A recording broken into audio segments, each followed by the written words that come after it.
دنیا میں ہمیشہ تو کوئی نہیں رہے گا۔ ایک بادشاہ نے محل بنوایا، اعلان کروایا کہ جو اس میں عیب نکالے گا اسے انعام دیں گے۔ اتنا اس کو ناز تھا کہ ہم نے اتنا اچھا محل بنوایا، لوگ آتے دیکھتے کوئی عیب نظر ہی نہ آتا۔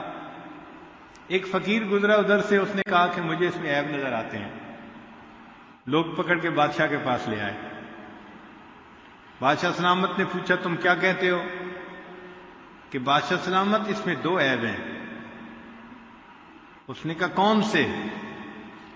کہنے لگا بادشاہ سلامت ایک عیب تو یہ کہ یہ محل ہمیشہ نہیں رہے گا، اور دوسرا عیب یہ کہ تو اس میں ہمیشہ نہیں رہے گا۔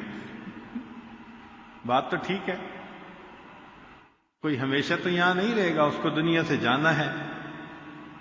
نمرود نے اپنی جنت بنائی تو اس نے یہ دعا مانگی کہ اگر موت آئے تو ایسی نہ دن ہو نہ رات ہو، نہ میں اندر ہوں نہ میں باہر ہوں، نہ میں اوپر ہوں نہ میں نیچے ہوں۔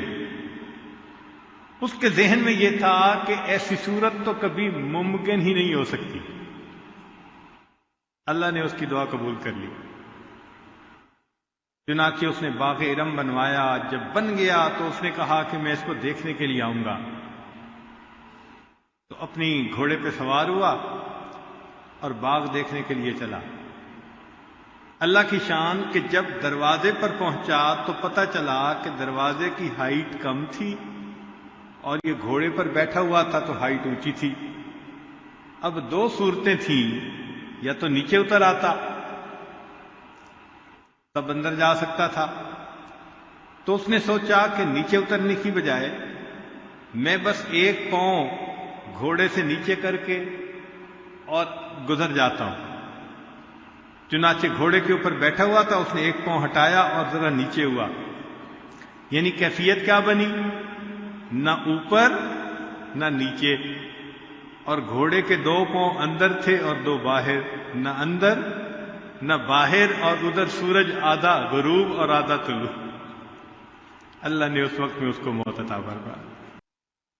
دنیا میں لوگوں نے تاج محل بنائے، چلے گئے، احرام مصر بنائے، ہزاروں مزدوروں نے کام کیا، دنیا کا عجوبہ کہلواتا ہے، چلے گئے سارے، کوئی بچا تو نہیں نا آخر۔ تو دنیا کی زندگی عارضی ہے اور بالآخر انسان کو چلے جانا ہے۔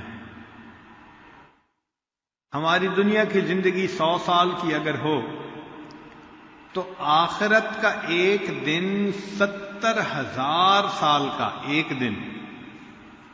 اس ایک دن کے حساب سے اندازہ لگائیں تو دنیا کی زندگی 2.5 منٹ بنتی ہے۔